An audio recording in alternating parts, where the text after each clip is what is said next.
Kişilik hukuk teşkilatı İrlandiya Baş İdaresi ve Tambojni idarlarına talep sunup, Şinjan paxtasıdan işlengen mahsulotlarning İrlandiyaga import qilinishini cheklashni talab qilgan. İrlandiya vaqti gazetining xabar qilishicha, arzdorlar İrlandiya Baş İdaresi ve Tambojni doiralariga Xitoydan import qilingan paxta mahsulotlarining Uyg'ur majburiy emgigiga chetishlik ekanligi, ularning munosabatli qonunlarga amal qilib, bu xil mahsulotlarni cheklash majburiyati borligini ta'kidlagan. Ma'lum bo'lishicha, bu talabni Yer shari qonuniy harakat to'g'ri nomli tashkilot bilan Dunyo Uyg'ur qurultiyi birlashib sungan bo'lib, ular talabnomada agar doiralar bu mahsulotlarga cheklama qo'yilmasa, o'zlarining Lyuksemburgdagi Yevropa Ittifoqi adolat qonuniga arz qilganligini aytgan.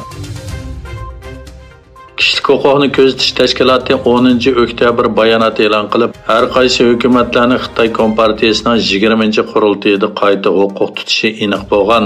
Xitoy rahbari Xi Jinping 3-navbat qayta huquq tutgan mezgilda Xitoyga kişilik huquqni hurmat qilish haqida besim ishlatishni talab qildi. Bayonotda kişilik hukukni kuzatish tashkilotlarining oliy darajalik tadqiqotchisi Maya Wangning ta'kidlashicha, Xi Jinpingning kişilik huquq dafsandichiligini cheklashda natija xarakterli tadbirlarni elishi zarur ekan. Bayonot yana Xi Jinping huquq tutgan yaqinqi 10 yil mobaynida ommaviy tashkilotlarning buzg'unchiligiga uchraganligi, tanqidchilarning qamoqqa ilinganligi, Uyg'ur va boshqa turkiy xalqlarning xohlagancha tutqun qilinib, insoniyatga qarshi jinoyat sodir qilganligi eskartilib, huquqdan mahrum qilingan fuqarolar ustidan huquq yurgizayotgan bu siyosiy rahbar Xitoy uchun emas, balki dunyo uchun xatarlik deyilgan.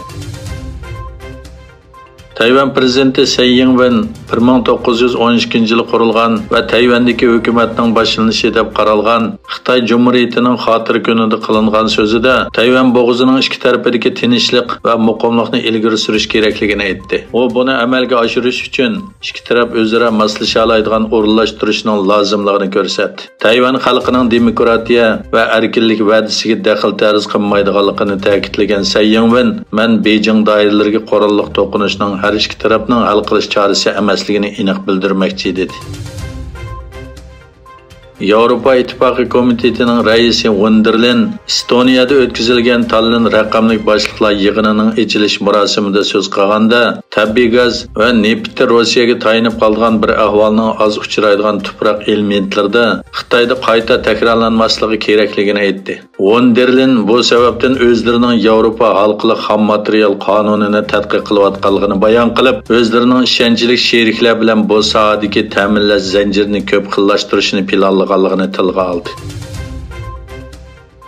Xitoy Savdo ministrligining bir bayonotchisi dushanba kuni Xitoy Amerikaning yerim o'tkazgich o'zaklariga yangi eksport cheklamasi qo'yishiga qat'iy qarshi turdi. Chunki bu ikki davlatdagi sheriklikning normal savdosiga og'ir ta'sir ko'rsatadi va yer shari sanoat va ta'minlash zanjirining muqimligiga tahdid soladi dedi.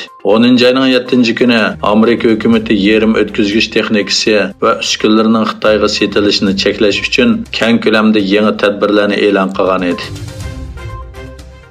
CNN'dagi xabarlarga qaraganda, Atlantadagi Curtis-Phillips Jackson xalqaro aerodromini o'z ichiga olgan Amerikaning har qaysi joylaridagi 14 ommaviy aerodromning to'r bekiti bugun atgan to'r hujumiga uchragan. Egilishcha, rus tilida so'zlashadigan hakkerlar tarafidan qilingan hujum bu davlatdagi sayohat iqimida hech qanday to'salg'i paydo qilmagan.